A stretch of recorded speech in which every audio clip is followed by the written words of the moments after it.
I live by a Gandhian philosophy which says India lives in her villages.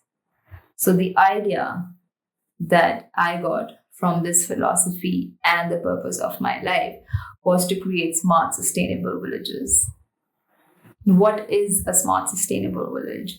A smart, sustainable village is a village where there's opportunity for earn an income or a livelihood, where there is proper education for the people of the village or proper workshops for skill development so that they can earn a living. And of course, there's a proper set of healthcare. India as a country, we have 70% of the Indian population living in the rural sector of our economy, and 70% of the natural resource also in the rural sector. How many cities do we have and how many people do we have living in those cities? How much area does those city covers? But majority of the GDP is generated in those cities. So that means that the human and the natural resource is at an unequal divide, because majority of the human and natural resource is in the rural sector of our country, and 30% is in the urban centers. But 37% of the GDP, only 37% of the GDP is generated through the rural sector, and rest 63 by the urban centers. So there is a clear distinction of there but clear uneven, like there's so much of parity there. That's the irony. So here is what we came up with to create smart, sustainable villages. Evolve Foundation was started with the purpose of creating smart, sustainable villages, and our first idea was to generate livelihood for the people living in the village. During my days in Drum Circle, that is between 2014 to 2015, I happened to visit a lot of villages in India. And one of the villages was a very primitive Jaunsari village in the state of Uttarakhand. It's a tribe. And I happened to meet Abhinav, who is also my life partner now. And as per my discussion after my drum circle, I spoke to him. I'm like, what are we doing? Why do we think always villages are always backwards? So he's like, I have the same thoughts. Let's try and do something. So we divided our foundation in 3 verticals, which was livelihood, healthcare, and skill development and education. And so we began with our phase 1, which was livelihood. Under livelihood, we had one project, which was Plantable Stationery, wherein we asked the village people to manufacture plantable stationery. And how do they do that? So the women assemble the product, men give the seeds to the women to make these products plantable. So there's a pencil, there's a capsule at the bottom of it, and there's a seed in it. Similarly, we have plantable paper. There's a paper, there's seed embedded into that paper. So once you use these products and consume these products, or a pencil becomes too short to write, you can just simply invert it and put it in the soil and it will grow into a plant. So we asked the women to collect newspapers from everywhere and make a pencil out of that. And also, get all the used papers and recycle it into a handmade plantable seed paper. So the women were doing the assembling and the processing of the product, wherein their husbands, who are the farmers, were giving us the 4 seeds, which is tulsi, chili, marigold, and tomatoes. And so that's how they were earning the money. And the children once were gaining out of it once we sold the product, and we sold these products to various government organizations, PSUs, private players across the country, to a lot of retailers and distributors. And whatever money that we got, we gave the salaries to these women. We gave the money for the raw material to the farmers. And after that, we did a lot of workshops and developed the village in terms of solar lighting, in terms of a library, in terms of doing more and more healthcare camps, and so on and so forth. Coming to our second service that we added to our livelihood vertical was of rural ecotourism. And what we did was we started with a project called Kahani, and we painted the houses of Tolibhur with its folk stories, Jaunsari folk stories. And we had people from across the globe, around 200 artists who came and painted these stories onto the walls.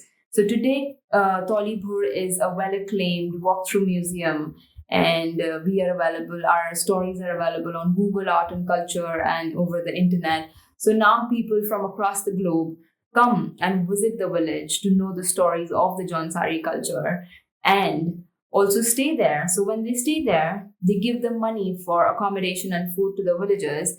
And added to that, we also do a lot of residencies like uh, you know, various residencies, artist residencies, and creative people residencies, social entrepreneur residencies, spiritual residencies, and so on.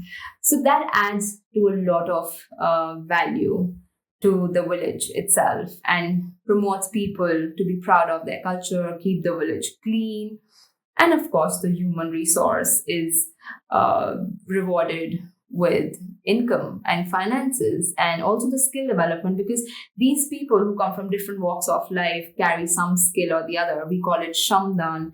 So they come and teach people and empower people with the skills that they know, which enables the villagers to get better education and better skills that they would have instead done and got them from a city by migrating. So, adding to this further, we have done a lot of healthcare camps, which is our third vertical under Evolve Foundation. And we have done immense amount of healthcare workshops, especially during COVID. The village is completely vaccinated, and that's our achievement. So these three things, these three verticals are something that we started in 2016 and 15, and now it is 2021, and we've been very successful in being able to add a lot of value not only to this village now, but to further add a value in collaboration with the government of Uttarakhand to be able to incorporate our rural ecotourism in 800 more villages, to incorporate plantable stationery workshops and growth centers in around 106 growth centers. So like to incorporate the skill and the manufacturing of plantable stationery in about 106 growth centers, which has a membership of 30,000 villages. And also to be able to use the resource in the village, which is about 600 abandoned primary schools in Uttarakhand villages, to convert them into, Gativiti Kendra, empowerment kendras for various livelihood income generation centers. So what happened in 2017, we thought that how many villages we will be able to do by ourselves in our own lifetimes. We realized that it would not be more than 10 villages in my whole lifetime. So how do I scale up my impact? Uh, what we understood by working at Tolibhur, that majority of the people in a village are deployed in farming and agricultural practices.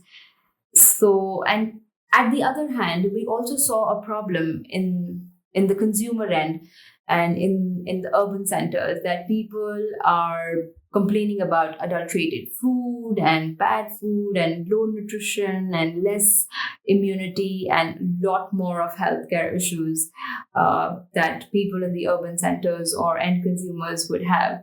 So this rang a bell in mine and Abhinav's head that we should actually get into creating a farm to fork model which enables the end consumer with a high nutritious, high quality food, and also brings in the best of remuneration, technology, and supply chain management for the farmer. So that rang a bell in our heads. And what we started was a brand called Kiwi. So KI stands for Kisan and WI stands for window.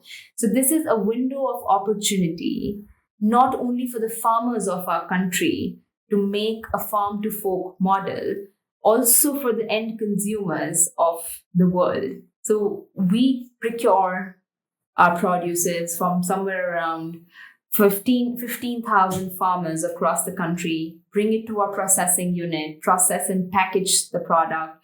We have more than 1,200 products today, and then further sell it through our own retail stores. And so till now, in terms of impact, if I talk about the direct impact in people's life, by generating a better income, a better lifestyle, a better livelihood, and skilling them up and educating them, we've catered to more than 20,000 people in the rural segment of our economy. We've added value not only in terms of economics, but also in terms of skill development, education, healthcare to more than 20,000 people in the rural sector of our economy in the last 5 to 7 years. So this is what our achievement has been. So it has not just been an economic impact, but it has also been a social impact wherein we're trying to empower people in the most appropriate manner to be able to be motivated to start up a journey to create further more impact. So this thought of certainty and uncertainty, which is also the topic of this TED Talk, brings me to one thought where all this started with.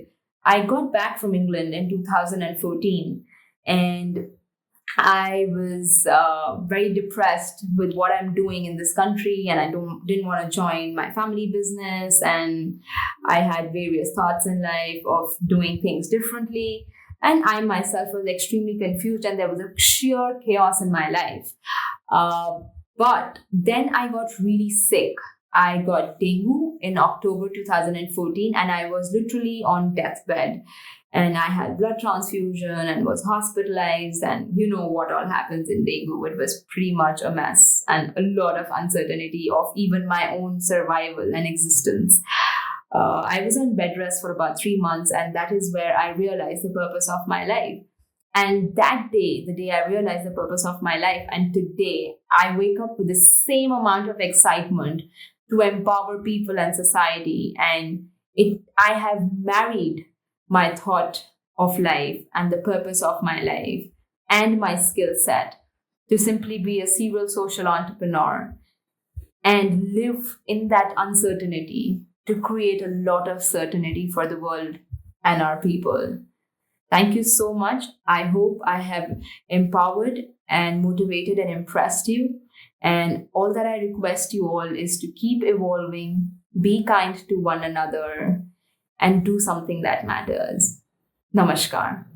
Thank you so much. Khuda Hafiz.